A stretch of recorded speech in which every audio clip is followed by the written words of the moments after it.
Mula rito ay makikita ang refleksyon ng isang batang takot at humahagulgol sa isang piraso ng basag na salamin. Ang batang ito ay si Headmaster Winston noong kanyang kabataan. Isinilang siya sa isang napakayamang pamilya. Napakarelihiyoso nila at tapat na tagasunod sa kanilang Diyos, na kung saan makikita pa silang buong pagmamalaking nakatayo sa isang litrato ng pamilya kasama ang isang estatwa ng anghel sa kanilang likuran. Ngunit isang trahedya ang naganap ng tamaan ng matinding taggutom ang kanilang nayon. Nagkulay dugo at naging nakapangangilabot ang langit, at isa-isang namamatay ang mga tao dahil sa gutom. Hindi matiis ng mga magulang ni Winston na makitang nagugutom ang kanilang mga kapitbahay, kaya binuksan nila ang mga pintuan ng kanilang malawak na lupain. Sinunod nila ang utos ng Diyos at ibinahagi ang kanilang pagkain at kayamanan sa mga taga-nayon nang walang hinihintay na anumang kapalit. Subalit ang kabutihang ito ay sinuklian ng isang malupit na pagtataksil. Nagbago ang mga taong dumagsa sa kanilang tahanan. Ang kanilang mga malungkot at gutom na mukha ay napalitan ng puot at bagsik ng mga nag-aamok pa ng gulo. Sinalakay nila ang pamilyang sumubok lamang magligtas sa kanila. Nilusob ng mga tao ang looban ng bahay, sabay ninakaw at winasak ang lahat ng kanilang makita. Napasigaw at napaiyak ang batang si Winston, wala siyang magawa habang nilalamon siya ng kaguluhan. Nasaksihan niya kung paano kinuha ng mga tao ang lahat sa kanya, at pinaslang ang kanyang pamilya sa mismong harap ng kanyang mga mata. Sa gitna ng madugong stampede, nawala ng malay ang maliit na bata sa sahig, at hindi na napansin ng nagkakagulong madla. Naiwan siyang nakahandusay doon habang nagpapatuloy ang paninira, at tila isang himala na nakaligtas siya sa malagim na patayang iyon. Nang magising siya, nakabalot na siya sa isang punit-punit na tela. Tumayo siya sa tapat ng kanyang wasak na tahanan habang pinagmamasdan ang naglalagablab na apoy na tumutupok sa mansyon. Para iyong isang tanawin mula sa impyerno. Habang nakatitig sa apoy, may isang madilim na pagbabagong naganap sa kanyang pagkatao. Isang tinig ang narinig ng nanginginig na si Winston sa kanyang isipan. Inutusan siyang talikuran ang tatlong bagay, itakwil ang Diyos, itakwil ang sangkatauhan, at itakwil ang kanyang sarili. Habang nakatitig sa apoy, ginawa niya ang kanyang unang pagtatakwil. Matapos ang masaker sa kanyang pamilya, tuluyan na siyang nawalan ng tiwala sa Diyos at nag-iwan ito ng malalim na sugat sa kanyang puso. Sa paglipas ng panahon at sa kanyang paglaki, lagi siyang nakabantay at inilayo ang kanyang sarili sa buong mundo. Gayunpaman, nagsimulang magbago ang kanyang malamig na puso nang makilala niya ang isang espesyal na tao. Nabigla siya sa isang magandang babaeng blonde na lumapit sa kanya nang walang anumang takot. Kahit na naging malamig at mailap siya rito, sa wakas ay muli niyang naramdaman ang pananampalataya at pagmamahal sa kapwa. Ngunit sa sandaling naghihilom na ang kanyang mga sugat, isang malaking kaganapan ang biglang yumanig sa buong imperyo. Noong kudeta ng 2047, sumabak sa labanan si Winston at tumulong sa paghuli sa mga rebelde. Kahit sugatan, maayos pa rin ang kanyang pakiramdam dahil nasa tabi niya ang kanyang asawa, na walang sawang nagpakita sa kanya ng pagmamahal at pag-aaruga. Sa huli, naging headmaster siya ng akademya. Para mapawi ang hapdi ng kanyang mga dating sugat mula sa digmaan, naglayag sila ng kanyang asawa sa dagat habang siya ay nakabakasyon. Ngunit muling kumatok ang malagim na tadhana. Isang napakalakas na bagyo ang sumapit, at hinampas ng matatalim na kidlat at dambuhalang alon ang kanilang barko. Sa desperasyong manatiling lulutang, itinapon ng mga tripulante ang mga kargamento sa dagat para gamaan ang barko, pero patuloy pa rin itong lumulubog. Sa sandaling iyon, napagtanto ni Winston na isa siyang pabigat, dahil siya ay may sakit, sugatan, at gumagamit lamang ng tungkod. Wala siyang maitulong sa pisikal na paraan.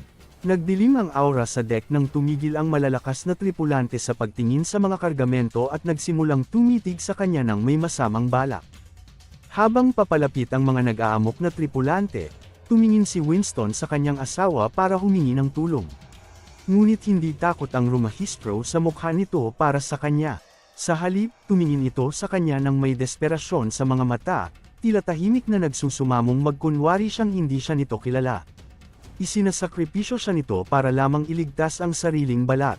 Dalawa sa mga tripulante ang humablot sa kanya, at alam na niya ang kanilang gagawin. Nanatiling tahimik si Winston, walang anumang emosyon sa kanyang mukha habang kinakaladkad siya patungo sa gilid ng deck. Dahil sa sobrang hina para lumaban, itinapon siya sa gitna ng nagngangalit na bagyo. Nahulog siya sa madilim at maalon na dagat, at mabilis na lumubog sa kailaliman. Habang nilalamon siya ng dagat, sugatan at walang laban, muling bumalik ang tinig mula sa kanyang pagkabata. Muli siyang inutusang itakwil ang tatlong bagay, ang Diyos, ang sangkatauhan, at ang kanyang sarili. Sa madilim na libingang tubig na iyon, ginawa niya ang kanyang ikalawang pagtatakwil. Akala niya ay katapusan na niya. Pero nang magising siya, nakahandusay siya sa isang mabuhanging dalampasigan habang hinahaplos ng mga alon ang kanyang mga paa. Laking gulat niya nang matuklasang ang masakit na sugat na nagpahirap sa kanya ng maraming taon ay himalang gumaling ng tuluyan. Kahit pakiramdam niya ay pinabayaan na siya ng Diyos at pinagtaksilan ng babaeng minahal niya, hindi pa siya pwedeng sumuko sa buhay. May isa pa siyang hinihintay. Inisip niya ang batang si Sadie, ang anak ng isang kriminal sa digmaan na namuno sa nabigong kudeta. Siya mismo ang namagitan para iligtas ito mula sa parusang kamatayan, pinrotektahan ito, at itinuring na parang sariling anak. Dahil wala siyang sariling supling, inalagaan at tinuruan niya si Sadie na parang tunay na dugo't laman, naging amang hindi nito kailanman naranasan. Sinubukan niyang palakihin si Sadie gamit ang mga turo ng Diyos at ang dating paniniwala ng kanyang asawa na ang tao ay likas na mabuti, ngunit ang lahat ng kanyang pagsisikap ay nagtapos sa trahedya, ang mismong batang iniligtas niya ang siyang sumaksak sa kanyang dibdib gamit ang isang demonyong letigo. Nakahandusay sa sarili niyang dugo, pilit na tinatanong ni Winston sa kanyang sarili kung saan ba nagmula ang lahat ng kamaliang ito. Sa kanyang mga huling sandali bilang tao, sumagi sa kanyang isipan, siya nga ba ang may kasalanan dahil naniwala siyang may pag-ibig ang Diyos at may kabutihan sa bawat tao? Habang nalulunod siya sa kawalan ng pag-asa, isang nakakapangilabot na dila ng demonyo ang damayla sa bukas na sugat sa kanyang dibdib.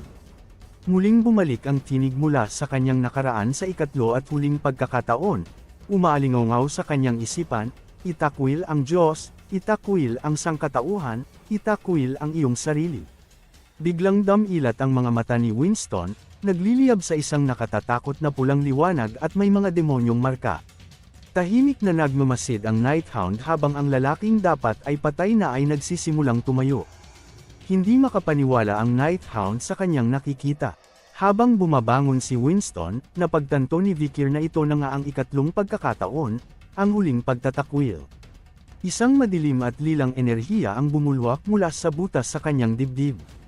Nag-ikot at nagsanib ang enerhiyang ito hanggang sa mabuo ang isang kakaiba at nagniningning na lilang puso sa mismong pwesto ng dati niyang puso. Matapos siyang pagtaksilan ng Diyos at ng sangkatauhan, kinumplito ni Winston ang tatlong pagtatakwil. Ang kanyang boses ay umaalingaw sa madilim na kapangyarihan habang idinedeklarang itinatakwil na rin niya ang kanyang sarili. Isang dambuhalang pagsabog ng lilang enerhiya ang nagmula sa kanyang katawan, na lumikha ng isang shockwave na nagpatalsik pabalik sa Nighthound. Gulat na nakamasid si Vikir. Agad niyang nakilala ang enerhiyang iyon. Nanliit ang kanyang mapulang mata habang sinusuri ang amoy ng isang demonyo. Batid niyang ang presensyang ito ay nasa ibang antas na kumpara sa mahinang demonic energy na naramdaman niya kay Sadie. Ito ay isang nakakapangilabot at nakasusukang amoy ng dambuhalang kapangyarihan. Kumislap ang mapulang mata ng Nighthound habang sinusuri ang bagong panganib na ito. Sinubukan niyang tukuyin kung anong uri ng nilalang ito, naisip niya kung isa ba itong elite class na demonyo. Ngunit mabilis niyang napansin na mas malalim pa ang amoy nito. Katulad ito ng amoy ni Camus noong nakakonekta pa siya kay Ser, ang ikawalong demon corpse, pero kakaiba sa isang normal na demonyo. Tila may amoy ng tao na humalo sa aura ng demonyo. Humantong ito sa isang nakatatakot na conclusion, ang kaluluwa ni Winston ay nagsanib na sa isang demonyo. Isa itong nakalilitong contradiction. Inihanda ng Nighthound ang kanyang talam, dahil alam niyang kailanman ay hindi nakatutukoy ng mga demonyo si Winston noon. May kung anong hindi tugma sa sitwasyong ito. Ngunit naputol ang kanyang pag-iisip nang marinig ang isang boses. Si Dolores iyon, napatakbong sumugod sa gitna ng labanan. Tinawag siya nitong Nighthound, bago agad itinama ang sarili at tinawag siyang Van, ang tunay niyang alias. Humihingal na nagtanong si Dolores kung pumunta ba siya dahil sa pagsabog at kung paano siya nakarating doon ng ganoon kabilis. Ngunit biglang natigil ang kanyang mga tanong nang makita niya ang nagbagong anyong si Headmaster Winston. Isang butil ng pawis ang gamulong sa kanyang mukha habang nakatitig siya ng hindi makapaniwala. Nauutol niyang binanggit ang pangalan nito, takot na takot, habang nanunumbalak sa kanyang isipan ang sandaling nakita niyang tinarakan ni Professor Sadie ang puso nito. Mahina hong ipinaliwanag ng Night Hound ang masamang balita. Sinabi niya kay Dolores na tila nagbalik si Winston matapos makipagkasundo sa isang demonyo. Nagulantang si Dolores. Ipinaliwanag pa ng Night Hound na malamang ay naroon pa rin sa loob ang orihinal na kaluluwa ni Winston, nakikibahagi sa katawan ng demonyo. Habang pilit itong inuunawa ni Dolores, nakita ng Night Hound ang pagtaas ng kamay ni Winston. Isang madilim at hindi nakikitang puwersa ang bumuhat sa walang malay na katawan ni Professor Sadie mula sa lupa. Nakatitig sa kanya ang nagbagong anyong si Winston, ang kanyang pulang mata ng demonyo at gintong mata ng tao ay nakapako sa babaeng nagtaksil sa kanya. Ginamit niya ang kanyang bagong kapangyarihan para sakalin ito, pinangat niya si Sadie sa hangin habang ito ay namimilipit at humihingal sa sakit. Nakatingin sa babaeng pinalaki niya bilang sariling anak, isang naghihinagpis na tanong ang binitawan ni Winston, "Sadie, paano mo nagawa ito sa akin?" Habang nakabitin sa hangin si Professor Sadie, bakas ang matinding pait sa boses ng nag-anyong demonyong si Winston. Sinabi niya rito na pinalaki niya ito ng may pagmamahal at pinrotektahan na parang sariling dugo't laman. Dahil sa tindi ng sakit ng pagtataksil, nagpakawala siya ng isang malakas na sigaw, pilit na itinatanong kung bakit ito nagawa sa kanya. Ngunit sa kabila ng pagkakasakal at paghihirap, isang baluktot at malupit na ngiti ang gumuhit sa mukha ni Sadie. Pinagtawanan lang niya ang mga sinabi ni Winston at sinabing puro kalokohan ang mga ito. Litong-lito si Winston, hindi niya malaman kung saan nagmumula ang gayon katinding puot. Habang pilit na humihinga, isiniwalat ni Sadie ang malalim na galit na itinago niya sa loob ng maraming taon. Itinanong niya kung seryoso ba itong naniwala na magbabago ang tingin sa kanya ng mga tao dahil lang inampun siya nito. Isinalaysay niya ang kabataang puno ng puot, pagmamalupit, at pang-iinsulto dahil sa madilim na kasaysayan ng kanyang pamilya. Buong pait niyang sinabi na mas mabuti pang namatay na lang siya kasama ang kanyang pamilya noon. Ang mga salitang ito ay tumama kay Winston na parang isang malakas na suntok, na nag-iwan sa kanya na hindi makapagsalita. Suot ang isang malapad at hibang na ngiti, binitawan ni Sadie ang kanyang huling mapanakit na mga salita. Tinawag niya itong basura dahil sa pakikipagsabuatan sa demonyo at tinuya ito sa pagsasalita tungkol sa pananampalataya at pag-ibig. Sinabi niya na nasusuka siya sa pagiging mapagkunwari nito. Ang malupit na mga salita ni Sadie ang tuluyang bumasag sa anumang natitirang pagkatao ni Winston. Ang kanyang mga mata, ang isa ay gintong tao at ang isa ay pulang demonyo, ay nagliyab sa purong bangis at galit. Hinayaan niyang bumagsak ang katawan ni Sadie sa wasak na lupa. Mula sa aninong nasa ilalim niya, isang halimaw ang nagsimulang lumitaw. Dalawang nagliliyab na pulang mata at isang bungangang puno ng mga ngiping kristal ang umangat mula sa kadiliman, na nagpapakita ng matinding pagkamuhis sa mga tao. Isang dambuhala at pangit na demonyo ang tuluyang lumitaw sa likuran ni Winston, at ang dambuhala nitong presensya ay nangingibabaw na sa buong labanan. Nabigla ang Night Hound sa biglaang paglakas ng kapangyarihan nito, habang si Dolores naman ay tuluyang nanginig sa takot dahil sa halimaw. Lumapag ang dambuhalang demonyo ng may matinding puwersa, na naging sanhi ng pagyanig ng lupa sa ilalim nila. Tinitigan sila nito ng masama. Direkta itong nagsalita kay Winston, at sinabing siya ang uri ng taong nakatadhanang itakwil ng 3 beses. Siya si Ambushes, ang ikalimang elite corps at isa sa 10 kalamidad na may S+ risk rating. Kilala siya bilang ang walang kamatayang kaaway ng sangkatauhan. Sa sinaunang wika ng Mahika, ang pangalan ng isa pang demonyo na si Ambushes ay nangangahulugang itinakwil, isang ugnayang nagdudugtong sa bagong banta na ito sa nakaraan. Makikita ang isang pares ng mga paang nakayapak na naglalakad sa gitna ng nakabubulag na bagyo ng nyebe. Ang taong naglalakad ay si Prophet Rune, isang babaeng blonde na nababalot ng anino ang mukha. Nakasuot siya ng itim na kapa sa ibabaw ng isang puting damit, habang ang kanyang mga kamay ay nakagapos sa mabibigat na kadena. Buong tapang siyang naglalakad patungo sa bitayan upang harapin ang kanyang kamatayan. 3 sa kanyang mga tagasunod na nakasuot ng puting kapa ang napaluhod sa malamig na nyebe. Humahagulgol sila at pilit na itinataas ang mga kamay patungo sa kanya dahil sa kawalan ng pag-asa. Huminto si Ron at sinabi sa kanila, na gaya ng nakasaad sa lumang kasulatan, kapag ang pastol ay hinampas, ang mga tupa ay magtatakwil sa akin. Binalaan niya sila na sa huli, iiwan din nila siyang lahat. Isang batang disipulo, na nakatakdang maging susunod na papa, ang napahawak sa kanyang dibdib.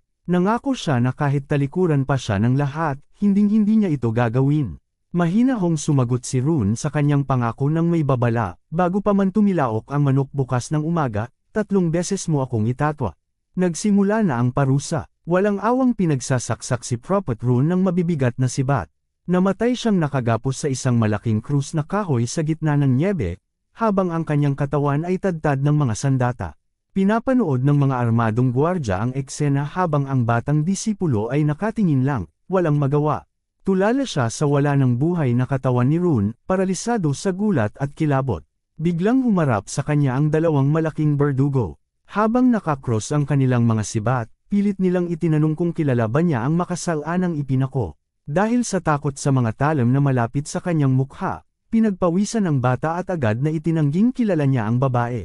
Tumalikod siya, niyakap ang sarili, at nang mamaliit sa takot. Ngunit naputol ang kanyang pagsisinungaling nang ituro siya ng isang utusang babae.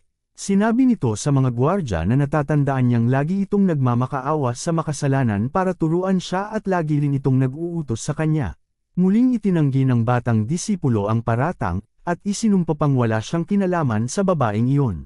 Maya-maya pa, pinalibutan na siya ng mas maraming armadong gwardya. Tinakot nila ang batang nakatalukbong, at sinabing ang kanyang punto sa pagsasalita ang nagpapatunay na isa siya sa mga tagasunod nito. Dahil sa sobrang takot, napaluhod ang disipulo sa malamig na nyebe. Umaagos ang luha sa kanyang mukha habang tarantang nagmumura at nanunumpa sa harap ng mga gwardya. Isinigaw niya ang kanyang ikatlong pagtanggi, pilit na iginigiit na hindi niya kilala ang babae. At habang sumisigaw siya sa paanan ng dugo ang katawan ng propeta, tumilaok ang manok. Natupad ang hula ni Ron. Balik sa kasalukuyan, sa loob ng gumuhong stadium, nakatayo sina Dolores at Vikir, na nagpapanggap bilang ang Nighthound, sa harap ng isang dambuhala at nakakatakot na demonyo. Ang halimaw na ito ay ang mismong demonyo na Samaira sa Academy at nagdulot ng trahedya sa Colayso sa orihinal na timeline. Ang pangalan niya ay Amdusias, ang ikalimang haring demonyo sa 10 Elite Corpses. Kilala bilang isang immortal na sakuna at mortal na kaaway ng sangkatauhan, ang ibig sabihin ng kanyang pangalan ay, walang kwenta. Itinuon ni Amdusias ang kanyang nagliliyab na pulang mata kay Vikir, dahil naamoy nito ang malapot na dugo ng demonyo sa kanya. Itinuro ng halimaw ang matutulis nitong kuko kay Vikir. Tinanong nito kung siya ba ang Nighthound na pumatay sa kanyang mga kasamahan, at tila nagulat pa itong makita siya roon. Mula sa likod ng kanyang maskara, napagtanto ni Vikir na ang nakakasulasok na amoy na galing kay Headmaster Winston ay amoy pala ng demonyong ito. Naalala niya ang kanyang nakaraang buhay at naisip na dapat ay 6 na buwan pa bago dumating si Amdusias. Gayunpaman, alam ni Vikir na hindi siya pwedeng mag-aksaya ng oras sa pag-iisip kung bakit nagbago ang timeline. Nagliyab ang kanyang espada sa pulang enerhiya habang humaharang siya sa harap ni Dolores para protektahan ito. Humanda siyang umatake, pulsigidong pigilan ng demonyo bago pa nito magamit ang buong lakas. Gamit ang kanyang nagniningning na pulang mata, tinitigang maigi ni Vikir ang kalaban. Malinaw niyang nakikita ang dugtungan ng kaluluwa ni Headmaster Winston at Amdusias, katulad ng nakita niya kina Camas at Ser noon. Sumugod pa sulong si Vikir, nagliliyab ang pulang espada habang pinakakawala ng ikapitong teknik ng pamilyang Baskerville.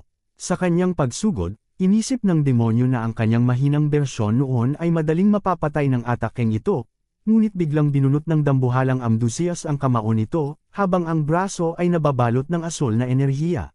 Nabigla si Vikir sa bilis ng ganti ng demonyo. Sumuntok ang demonyo, at nagpakawala ng isang makapal na kanya ng asol na enerhiya na nagpatalsik kay Vikir. Dahil sa tindi ng tama, napadura ng dugo si Vikir, gulat sa lakas ng buwelo ng halimaw. Tumama siya sa isang pader na bato at bumagsak sa mga guho. Lumapit ang demonyo at sinabing hindi na sapat ang lakas ni Vikir. Habang nakangisi ang matatalim nitong ngipin, tinuya siya ni Amdusias at sinabing wala nang bisa ang kapangyarihan nito laban sa kanya. Sa hangaring tapusin na ang laban, tumalon ng mataas ang demonyo at ibinagsak ang kanyang kamao para sa isang nakakadurog na suntok. Sa kabila ng panganib, nananatiling kalmado ang ekspresyon ni Vikir sa likod ng kanyang maskara habang inihahanda ang kanyang sandata. Eksaktong bago tumama ang suntok, isang pulang mahiwagang harang na may mga nagniningning na runes ang lumitaw sa kanyang harap, at isang kakaibang boses ang narinig. Ang harang na ito ay si Dek Arabia.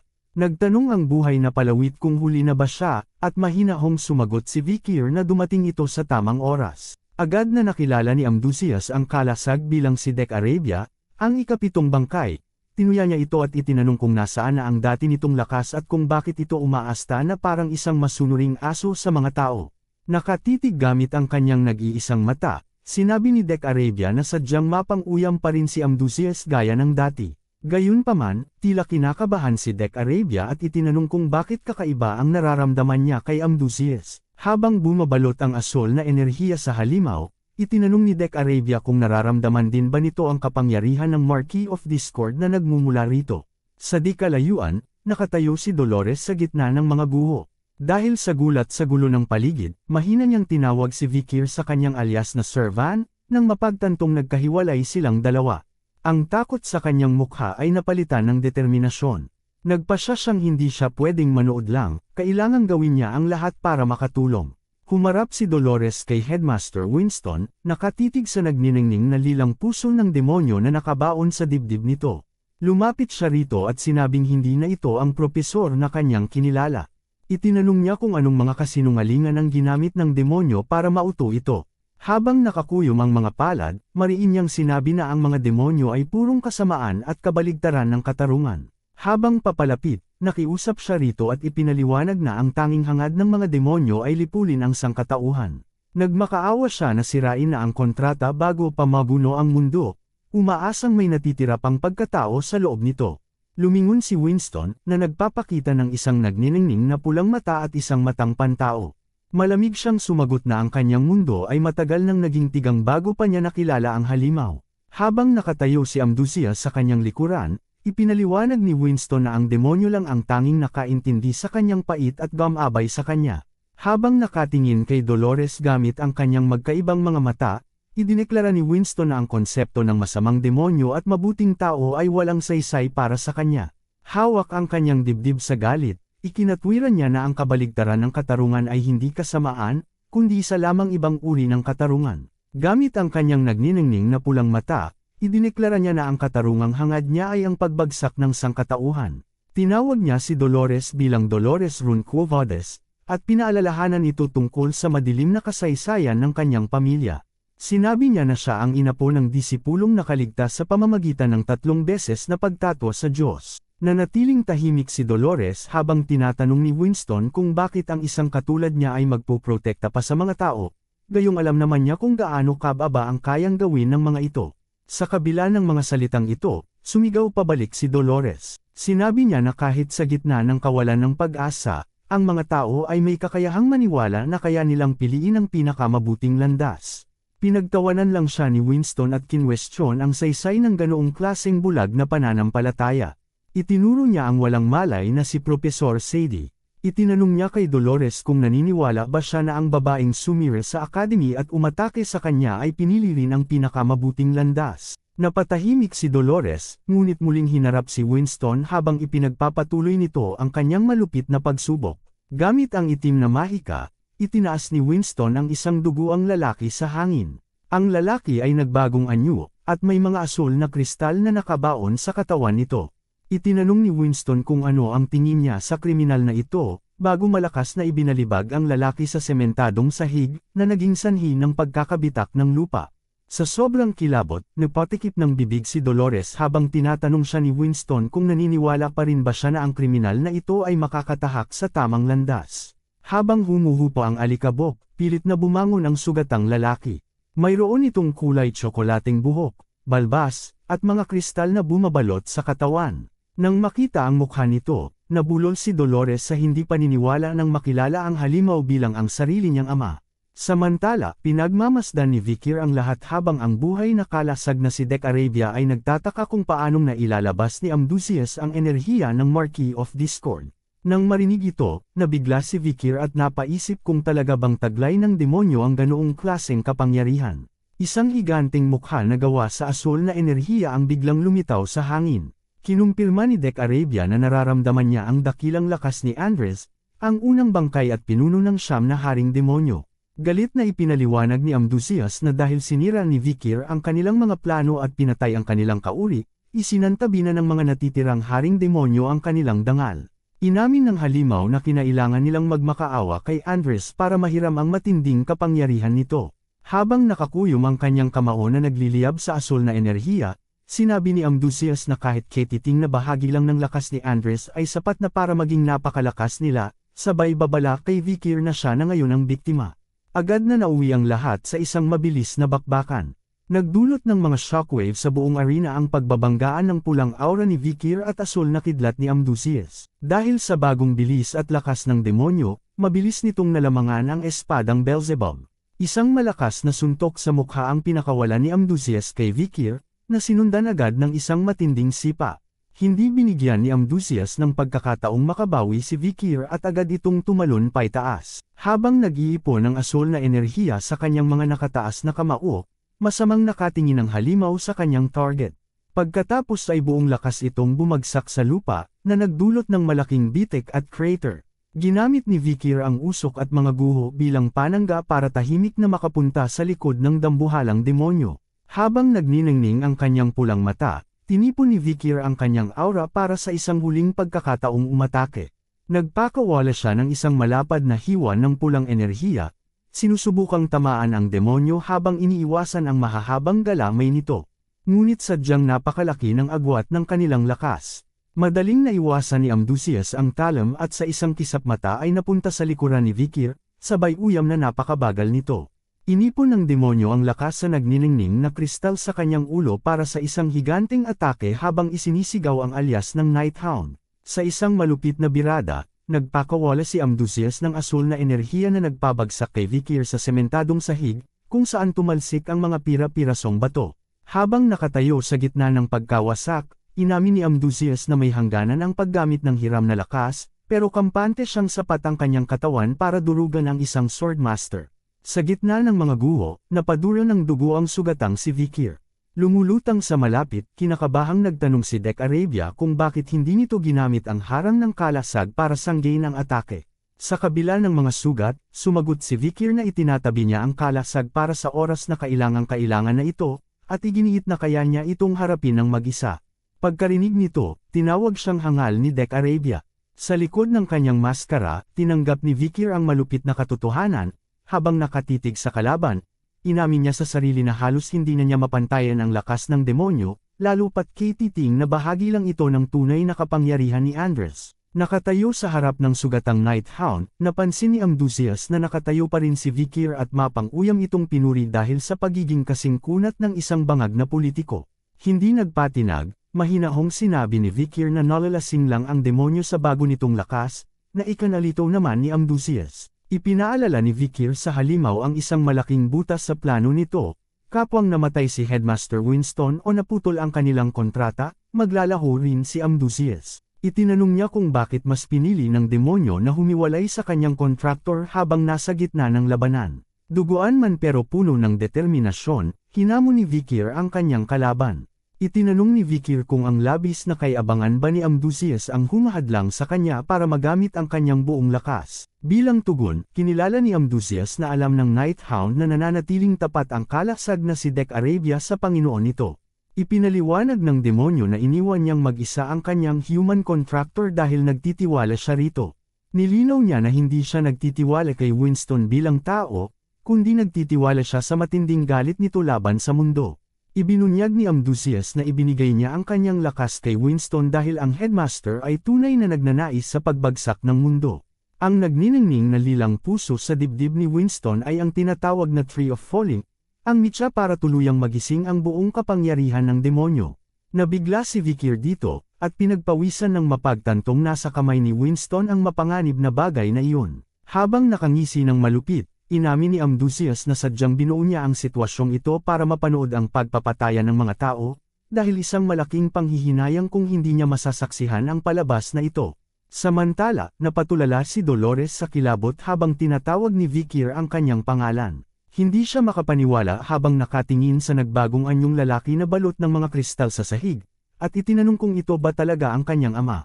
Nang dahan-daang abutin ng kanyang kamay ang mukha nito, nanlaki ang mga mata ng kanyang ama sa tindi ng takot. Mabilis itong napaatras sa sahig, nagsisisigaw sa takot at nagmamakaawang huwag saktan. Tarantang nangako ang kanyang ama na susunod sa anumang utos habang malamig na nanunood si Winston mula sa likuran. Nanginginig at nagmamakaawa para sa kanyang buhay, namaliit ang nagbagong anyong lalaki sa takot. Pinanood siya ni Dolores ng may awa at kilabot, habang mahinang tinatawag ang pangalan nito, Humbert. Biglang nagbuga ng pag-amin si Humbert, na ikinagulat ni Dolores nang aminin nitong siya ang may kasalanan sa lahat. Sa gitna ng kahihiyan at takot, ibinunyag ni Humbert ang kanyang katiwalian. Inamin niya ang ilegal na pagkuha ng pera mula sa kaban ng bayan at sa mga kriminal at ng simbahan para pabagsakin ang kabilang panig. Inamin din niya na minanipula niya ang pamilyang Quo-Vadis sa pamamagitan ng pagpapanggap bilang papa. Nagpakita si Humbert ng isang baluktot ng ngiti, at inaming nanahimik siya kahit alam niyang may mga inosenteng bata na nawawala sa bahay ampunan. Tumatawa siya habang umiiyak. Isinigaw niya na siya ang may gawa ng lahat ng karumal-dumal na krimeng iyon habang ang mga asul na kristal sa kanyang katawan ay nagsisimulang maglagutukan at magningning. Nang marinig ang tungkol sa katiwalian ng kanyang ama, naiwang puno ng takot si Dolores. Nakatayo sa harap ng nagbagong anyong lalaki, malamig na itinanong ni Winston kay Dolores kung narinig ba nito ang pag-amin ng kanyang ama. Habang tumitibok ang lilang puso ng demonyo sa kanyang dibdib, hiniling ni Winston na isipin niya kung gaano karaming inosenteng buhay ang nawala dahil sa kasakiman ng kanyang ama na kontrolin ang pamilya. Nanliit ang nagniningning na pulang mata ni Winston habang seryosong sinasabi na hindi pa natatapos ang mga sakripisyo. Habang sumisigaw si Humbert sa tindi ng sakit at naglalabas ng enerhiya ang mga asul na kristal, ibinunyag ni Winston na ang tiwaling lalaki ay katulad ng ibang mga kriminal na binago ni Sadie, at malapit na itong sumabog. Samantala, mabilis na tumatakbo sina Bianca, Sancho, at Piggy sa loob ng gumuhong stadium para makatakas. Ang dambuhalang dami ng mana sa loob ni Humbert ay magdudulot ng isang napakalakas na pagsabog. Sa di kalayuan, tumatakbo ang isa sa mga triplets ng Baskerville habang karga ang batang si Pomeranian. Ang pagsabog ay napakalakas na banta nitong wasakin ang buong stadium at ang mga karatig na rehiyon. Ipinatong ni Winston ang kanyang kamay sa nagniningning na lilang puso, at idineklara na sa pamamagitan ng pagkawasak na ito, isa sa katuparan niya ang sarili niyang baluktot na bersyon ng katarungan. Habang sumisigaw si Humbert sa sakit, nagtanong ng malupit si Winston kay Dolores, "Kaya mo pa bang patawarin ang iyong ama matapos ang lahat ng ginawa niya?" Hinamon niya ang paniniwala nito sa pagtatanong kung maaari pa bang mabago o matubos ang isang halimaw. Dahil sa tindi ng mga revelasyon, nanatiling tahimik si Dolores. Napayuko siya, habang nababalot ng anino ang kanyang mga mata, hindi makapagsalita ng kahit isang salita. Matapos ang mahabang katahimikan, mariing sinagot ni Dolores ang pagsubok ni Winston ng isang pagtanggi. Noong una ay nagulat si Winston, ngunit agad din siyang napapikit. Inakala niyang natural lang na itakwil ni Dolores ang kanyang tiwaling ama. Subalit muli siyang napadilat sa gulat nang magpatuloy sa pagsasalita ang dalaga. Habang napapalibutan ng maningning na gintong liwanag, iniabot niya ang kanyang kamay ng may pagmamalasakit. Mahinahon niyang sinabi na bagamat hindi niya alam ang sakit ng nakaraang nagpahirap kay Winston, naniniwala siyang kahit sa tila wala ng pag-asang sitwasyong ito, may pagkakataon pa rin itong magbago at piliin ang tamang landas. Habang nagniningning ang kanyang mga mata, nagdaop ng mga palad si Dolores sa isang panalangin at nagpakawala ng isang dambuhalang simboryo ng banal na enerhiya. Pinrotektahan niya ang sarili at ang kanyang nagbagong anyong ama sa loob ng gintong harang, habang buong tapang na isinisigaw kay Winston na tumakas na bago pa ang pagsabog. Habang bumabalot ang banal na liwanag sa buong paligid, isang kislap ng asul na kidlat ang dumaan sa paningin ni Winston. Ang banal na enerhiyang ito ang pumukaw sa isang malalim at nakatagong alaala.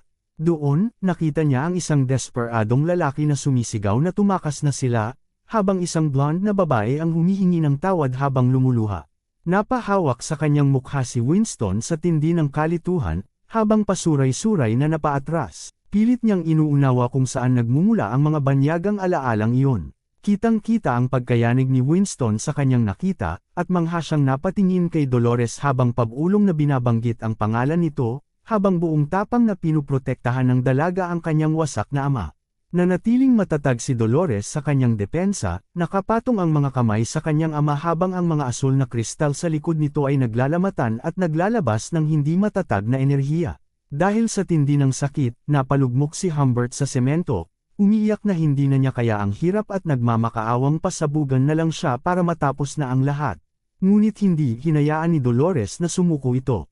Inutusan niya itong magpakatatag at labanan ang paghihirap. Hinimok niya itong lumaban, hindi para sa sarili, kundi para sa lahat ng mga taong nakapaligid sa kanya. Nanatili siyang nakatayo sa tabi nito sa loob ng gintong harang habang patuloy na dumaraing ang ama. Subalit umabot na sa sukdulan ang hindi matatag na mana sa loob nito. Nagpakawala ng huling sigaw si Humbert habang bumubuga ang nakabubulag na asul na liwanag mula sa kanyang nagbibitak na mga kristal. Napuno ng luha ang mga mata ni Dolores, nakatingin ng may takot at pag-ulong na tumatanggi habang unti-unti na siyang nilalamon ng asul na liwanag. Mula sa malayo, agad na napansin ni Nighthound at Amdusias ang biglang paglakas ng enerhiya at napatingin sa pinagmulan ng pagsabog. Isang dambuhalang liwanag ng puti at asul ang tuluyang bumalot kina Dolores at Humbert, na nagbabantang burahin sila sa mundo. Eksaktong sarurok ng pagsabog, isang misteryosong figure na nakaitim na sapatos at may hawak na tungkod ang kalmadong humakbang papasok sa nakabubulag na liwanag. Nagulat si Dolores sa biglaang pagdating na ito. Ang bagong dating pala ay walang iba kundi ang Pope. Biglang lumitaw ang Pope sa gitna ng isang nakasisilaw na liwanag, dahilan para mapanganga si Dolores sa sobrang gulat. Taranta sa gitna ng kaguluhan, hindi lubos maisip ni Dolores kung paano nakarating ang Pope sa mapanganib na battlefield na ito. Hindi magkamayaw ang kaba ni Dolores habang ang kanyang amang si Hubert, na ngayon isa ng mutant, ay naglalabas ng naglalagablab at delikadong enerhiya sa paanan nila. Sa kabila ng panganib, kalmadong ipinatong ng Pope ang kanyang kulubot na kamay sa kumikinang at durog na balikat ni Hubert. Isang gininto ang aura ang bumalot sa paligid na tila nagpatahimik sa lupang kanilang kinatatayuan. Nanatiling nakatayo ang Pope sa tabi ng nakaluhod na mutant habang kabado namang nanunood si Dolores mula sa malayo.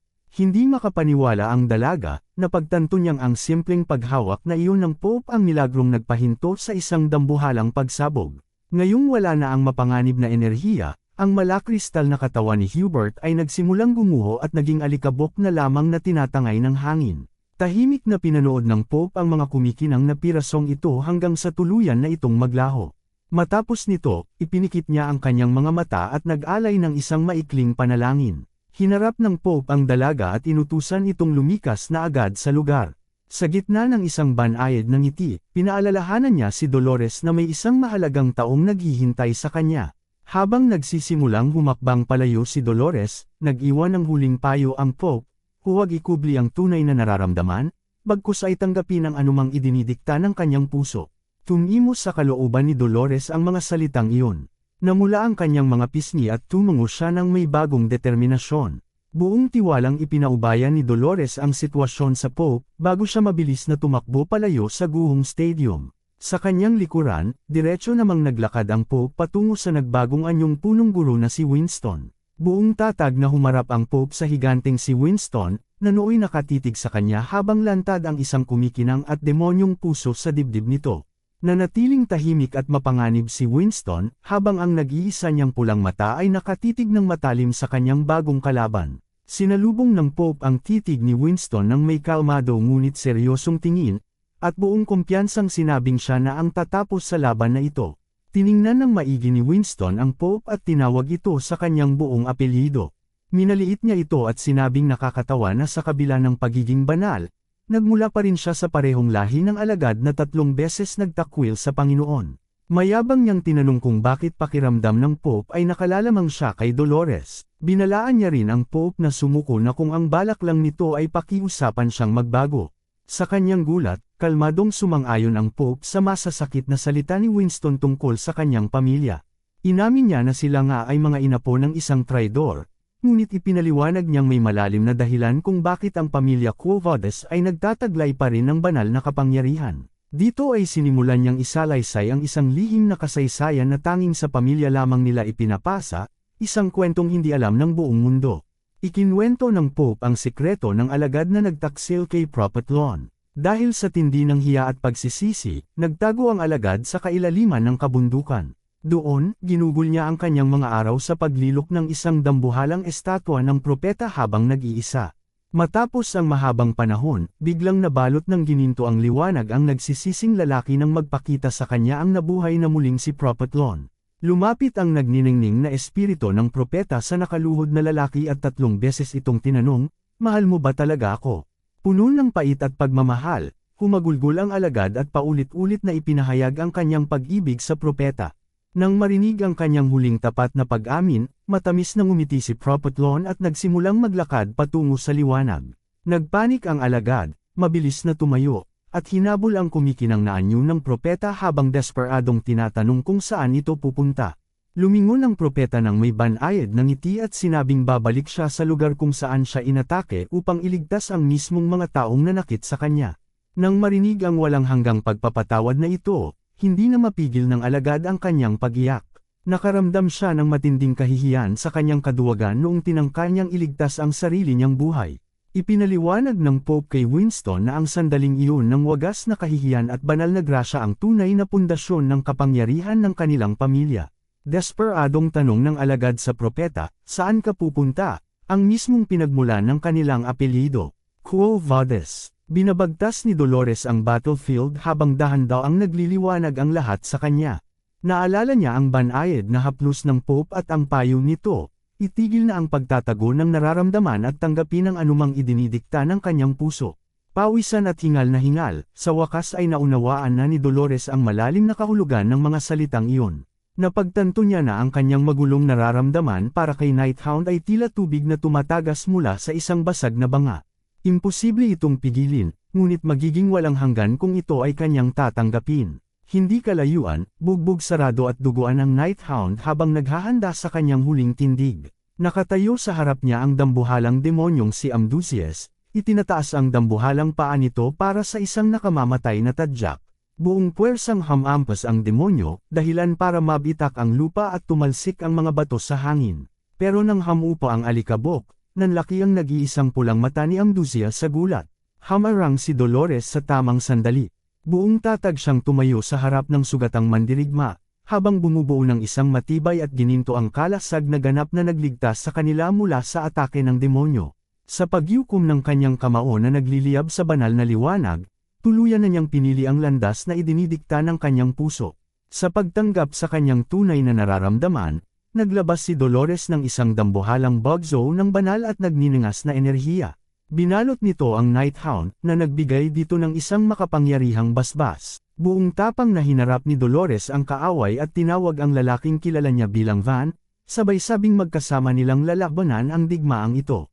Samantala, biglang napahawak sa kanyang ulo si Professor Winston dahil sa matinding sakit.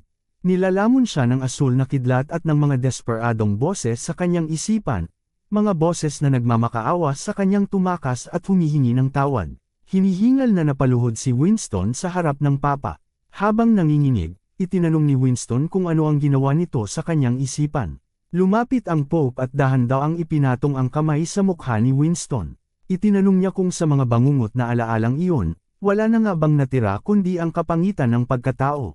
Nanlaki ang mga mata ni Winston sa gulat ng ipahiwatig ng Pope na may higit pa sa mga alaalang sadyang itinago ng demonyo. Tumingin ang Pope sa kanya ng may awa at itinanong kung wala rin bang malalim na pagmamahal na nakatago sa malungkot na nakaraang iyon. Napasigaw sa sakit si Winston nang pilit na kumawala ang isang matagal nang nakabaon na alaala. Sa araw na sinalakay ang tahanan ng kanyang pamilya, ang batang Winston ay karga-karga ng kanyang ina habang tumatakas. Sa kanilang likuran, buong tapang na nakikipaglaban ang kanyang ama sa isang marahas na grupo ng mga rebelde na nagtatangkang bihagan ang batang Maharlika para ibenta. Ibinuwis ng kanyang ama ang buhay nito para lamang makatakas sila. Habang mabilis na inilalayo, walang magawa ang batang Winston kundi abutin ang kanyang ama at panuurin ang malupit na sandali kung kailan ito paulit-ulit na sinaksak sa dibdib ng galit na madla. Habang tumatakas, ang ina ni Winston na nasaksak din sa likod ay bumagsak sa mabatong lupa. Binalot niya ang kanyang anak ng isang makapal na balabal at inutusan itong manatiling nakatago habang babalikan niya ang kanyang ama. Sa tindi ng takot, mahigpit na hinawakan ng batang Winston ang kamay ng kanyang ina para pigilan ito. Sumilip ang umiiyak na bata mula sa ilalim ng balabal at nagmakaawa sa kanyang ina na huwag na itong umalis, dahil lubhang mapanganib ang bumalik pa. Nang marinig ang kanyang desperadong pagsusumamo, napatigil ang kanyang ina at lumingon sa kanya, habang ang mga luha ay umaagos sa kanyang mukha. Kahit na may nakamamatay na sugat, pilit siyang niyakap ng kanyang ina ng mahigpit, ginagamit ang sariling katawan bilang pananggalang para sa anak. Sa mahinang tinig, inamin nitong hindi niya rin alam kung bakit kailangang sapitin ng kanilang pamilya ang ganoon katinding trahedya. Duguan at namimilipit sa sakit, tumingin siya sa mga mata ng kanyang anak ng may labis na pagmamahal. Sinabi niya na kahit na nagdurusa ito, hindi lamang puro kalupitan ng mundo, na mas maganda ito at mas puno ng pag-ibig kaysa sa nakikita niya sa madilim na sandaling iyon. Habang humahagulgol at yakap-yakap ang anak, inamin niyang baka hindi sapat ang kanyang mga salita para gumaan ang loob nito, ngunit humingi siya ng tapat na paumanhin sa ngalan ng lahat ng taong nanakit sa kanila. Habang dumanak ang kanyang dugo sa lupa, lumahod siya kasama ang anak para sa isang huling malungkot na yakap, kalakip ang isang huling paghingi ng tawad.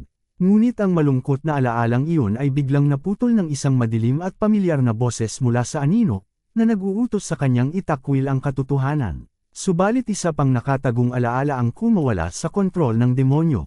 Ipinakita nito ang walang malay na si Winston na napadpad sa isang madilim at mabuhanging dalampasigan matapos ang isang sakuna sa dagat. Ang kanyang asawa, na basang-basa at desperada, ay nakapatong sa kanya at pilit na pinipindot ang kanyang dibdib habang humahagulgol sa pagtatangkang isalba ang kanyang buhay. Nagbunga ang kanyang pagsisikap at marahas na naisukan ni Winston ang maraming tubig dagat. Dahil sa labis na ginhawa, isinigaw ng kanyang asawa ang kanyang pangalan, laking pasalamat na buhay siya. Umagos ang luha sa mukha nito habang humihingi ng isang makabagbag damdaming paumanhin. Inamin nito ang kanyang matinding pagkakasala at kahihiyan dahil sa pagiging duwag sa barko, ang pagkukunwaring hindi siya kilala noong una para lamang iligtas ang sarili. Biglang hinaplos ni Winston ang pisngi ng asawa at mahinang sinabing maayos lang ang lahat. Sa kabila ng muntik ng kamatayan, ngumiti si Winston at sinabing pinatawad na niya ito. Sa huli, naging matapang pa rin ang asawa at itinaya ang lahat para balikan at iligtas siya.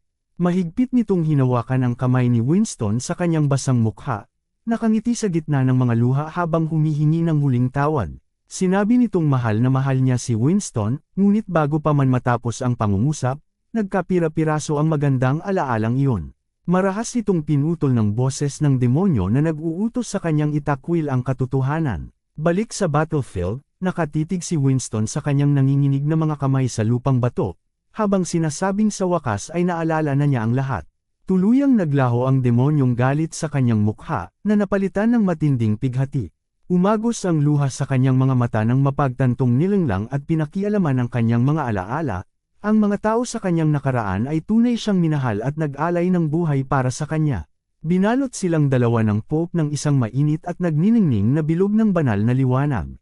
Lumahod ang Pope at dahan-daw ang ipinatong ang kamay sa balikat ni Winston, na nagsasabing patawarin na niya ang mga tao mula sa kanyang nakaraan. Sa gitna ng pagtango, itinanong ni Winston kung ang isang makasalanang tulad ba niya ay maaari ring mapatawad.